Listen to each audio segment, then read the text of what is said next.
Assalamualaikum warahmatullahi wabarakatuh. Perkenalkan, nama saya Nurhad, NIM 18059126. Apa itu risiko? Risiko adalah konsekuensi yang dapat terjadi dari sebuah proses yang berlangsung ataupun kejadian yang akan datang. Apa itu manajemen risiko? Manajemen risiko adalah suatu kegiatan dalam mengatur risiko dengan cara mengidentifikasi, menganalisis, menilai, meminimalisir, sampai berusaha menghilangkan risiko yang tidak dikehendaki. Selanjutnya itu jenis-jenis manajemen risiko.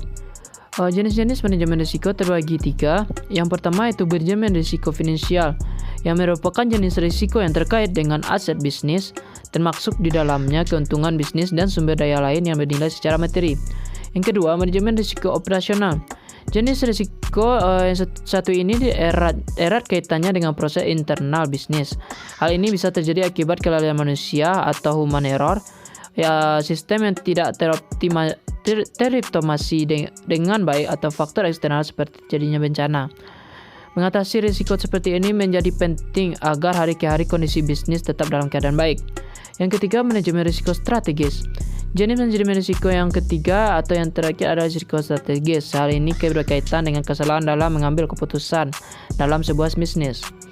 Salah pengambilan keputusan bisa menyebabkan ketidaklancaran proses bisnis yang kamu jalankan. Oleh sebab itu, mengelola risiko strategis menjadi sangat penting. Selanjutnya, tahap-tahap manajemen risiko. Tahap manajemen risiko terbagi atas 5. Yang pertama, identifikasi risiko. Kamu harus mengetahui kemungkinan risiko apa saja yang akan muncul ketika kamu menjalankan bisnis. Kamu perlu memperluas cakupan kemungkinan risiko dengan melihat melalui berbagai aspek, seperti aspek ekonomi, aspek sosial, aspek regulasi, dan sebagainya. Yang kedua, menilai risiko. Setelah kamu bisa mengidentifikasi berbagai macam risiko yang mungkin akan muncul, langkah selanjutnya adalah melakukan asesmen atau menilai setiap kemungkinan risiko yang dapat dilihat dari seberapa besar efek dari risiko tersebut dan kemungkinan frekuensi atau berapa kali terjadinya risiko tersebut. Hal ini untuk bertujuan agar risiko-risiko tersebut dapat diurutkan berdasarkan prioritas. Ketiga, pengelolaan atau respon terhadap risiko. Hal ini dilakukan untuk membentuk portofolio yang lengkap tentang bagaimana cara merespons setiap risiko yang akan muncul.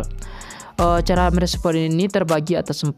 Itu ada beberapa cara, itu terbagi dengan 4. Yang pertama, risk avoidance, yaitu mengambil tindakan untuk menghindari risiko-risiko yang akan terjadi. Misal, kalau kamu punya bisnis khawatir terjadi moral hazard, maka kamu perlu hindari dengan menyeleksi dengan ketat karyawan yang akan bekerja di usahamu. Yang kedua, risk reduction, yaitu tindakan untuk mengurangi dampak yang telah terjadi. Misal, melakukan pengendalian lebih rutin terhadap internal perusahaan. Ketiga, risk transfer, yaitu tindakan untuk mengelola risiko dengan cara mentransfer risiko tersebut terhadap pihak lain seperti asuransi. Keempat, risk retention, yaitu pengelolaan risiko dengan cara menghadapi risiko tersebut, karena bagaimanapun risiko tersebut di luar kendali dan cara paling memungkinkan adalah dengan menghadapinya. Keempat, implementasi.